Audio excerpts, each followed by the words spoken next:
विनोद आंधळे नैसर्गिक शेती या यूट्यूब चॅनलमध्ये आपलं सर्वांचं मनपूर्वक स्वागत. तर आपण या शेतामध्ये भुईमुग पेरलेला आहे आणि आता भुईमुगाला 2-3 महिने झालेले आहेत. परंतु इथे आता आपल्याला डुकराने जास्त त्रास दिला आहे. आणि ते डुकरं आता एवढा उद्ध्वस्त करतात आपला भुईमुग.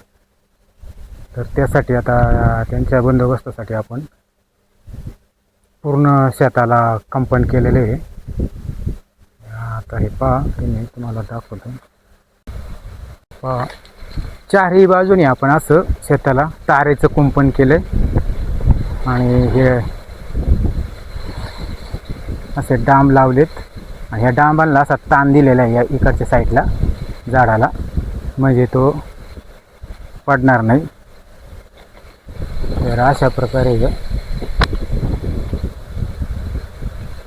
या भुईमुगाच्या शेतामध्ये आपण सर्व बाजूंनी असं ताराचं कुंपण केले. या डुकरांनी जास्तच त्रास दिला आणि पूर्ण 4 कोपऱ्यांना असे ताण दिलेत ह्या डांबांना, लाकडाच्या डांबांना, जेणेकरून ते पडणार नाहीत. हे असं ताराचं कुंपण केल्यामुळं चांगलाच फायदा झाला.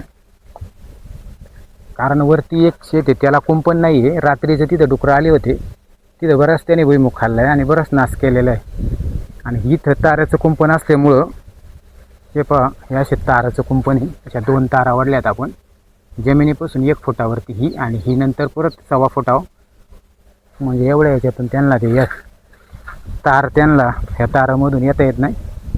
आणि आले ते घुसण्याचा प्रयत्न केला तरी ते त्यांना घासत असेल अंगाला, त्याच्यामुळे ते येते नाही.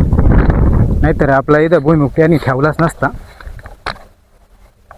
आपण कुंपण करायच्या अगोदर ती 8 दिवस पासून येत होते डुकरं आणि तिथे त्यांनी आता काही भुईमुग खाल्लेला आहे कुंपणाच्या अगोदर. हे बघा, याच्यामध्ये तीळ पण आहे आपल्या भुईमुगामध्ये. ह्या बघा, इथं असं नाश केला डुकरांनी.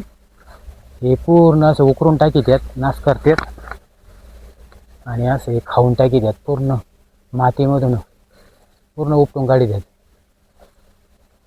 आता हे जर कुंपण नसतं गेलं तर असा बराच नाश केला असता त्यांनी. या डुकरांमुळं आता पूर्ण शेताला कुंपण केले आपण.